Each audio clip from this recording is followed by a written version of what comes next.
বিরুদ্ধে chargesheet BJP. আজ রাতেই রাজ্যে অমিত শাহ, কাল বেলা 12টায় সাংবাদিক বৈঠকে চার্জশিট পেশ করবেন কেন্দ্রীয় স্বরাষ্ট্রমন্ত্রী।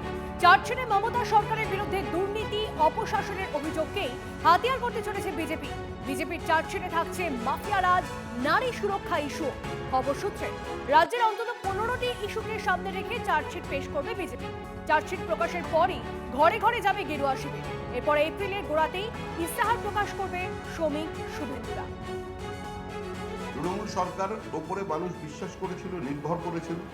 মুখ্যমন্ত্রী মানুষকে স্বপ্ন দেখাতে পেরেছিলেন যে সিপিএম হারতে পারে, সিপিএম হারতে চলেছে এবং সিপিএম হারবেই। তার ইস্যু ছিল একটাই, রেস্টোরেশন অফ ডেমোক্রেসি। গণতন্ত্রের পুনঃপ্রতিষ্ঠার স্বপ্ন দিয়ে ক্যাডাররাজ বন্ধ করে, মধ্যমেধার চাষকে সম্পূর্ণ নির্মূল করে, বন্ধ কলকারখানা দরজার তালা খুলে দেওয়া যে স্বপ্ন দেখিয়ে তিনি ক্ষমতায় এসেছিলেন, গত 15 বছরে এই সরকার সাধারণ মানুষের জন্য কি করেছেন শিল্পের জন্য, কি করেছেন পশ্চিমবঙ্গের শিল্পায়নের জন্য, কি করেছেন ফরেন ডাইরেক্ট ইনভেস্টমেন্টের জন্য, কি পরিস্থিতি রাজ্যের, তার সম্পর্কেই আমাদের বক্তব্য তুলে ধরতে আগামীকাল স্বরাষ্ট্রমন্ত্রী আপনাদের সঙ্গে অবশ্যই দেখা করবেন। होम मिनिस्टर को हम कह रहे हैं, যতই করো হামলা আবার জিতবে বাংলা। जो भी करना है करो, डिलीशन की कोशिश करो, एजेंसी दौड़ाओ, कुछ भी करो। टीएमसी इस इलेक्शन को स्वीप कर रही है और ममता बनर्जी चौथी बार मुख्यमंत्री बनेगी। 5 এপ্রিল বাংলায় ভোট প্রচার শুরু করছেন প্রধানমন্ত্রী।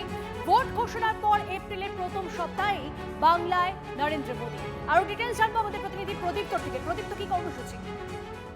দেখো, আগামী 5ই এপ্রিল উত্তরবঙ্গের আলিপুরদুয়ারে আসছেন প্রধানমন্ত্রী নরেন্দ্র মোদী এবং তার নির্বাচনী প্রচার ওই আলিপুরদুয়ারের মাঠ থেকেই তিনি শুরু করতে চলেছেন, অন্তত তেমনটাই বিজেপি সূত্রে খবর। এবং তার পরবর্তীতে তিনি দক্ষিণবঙ্গে আসবেন এবং বিজেপিতে যে আলাপ আলোচনা চলছে সেখানে জানা যাচ্ছে প্রায় 12 থেকে 14টি জনসভা এবং রোড শো মিলিয়ে প্রধানমন্ত্রীর এই রাজ্যে নির্বাচনী প্রচার কর্মসূচি থাকছে এবং যে প্রচার কর্মসূচি তিনি শেষ করতে পারেন ভবানীপুর থেকে। ভবানীপুরে রোড শোর মধ্যে দিয়ে প্রধানমন্ত্রীর এই রাজ্যের কর্মসূচি শেষ হবে। বিজেপির তরফ থেকে চেষ্টা চলছে যাতে শহরের অর্থাৎ কলকাতার দুই প্রান্তে দুটি রোড শো নরেন্দ্র মোদী করতে পারেন, সেই বন্দোবস্ত তারা করতে চাইছেন। এখন দেখার বিষয়, যেহেতু প্রধানমন্ত্রী, ফলে তার নিরাপত্তার বিষয়টিও দেখার রয়েছে।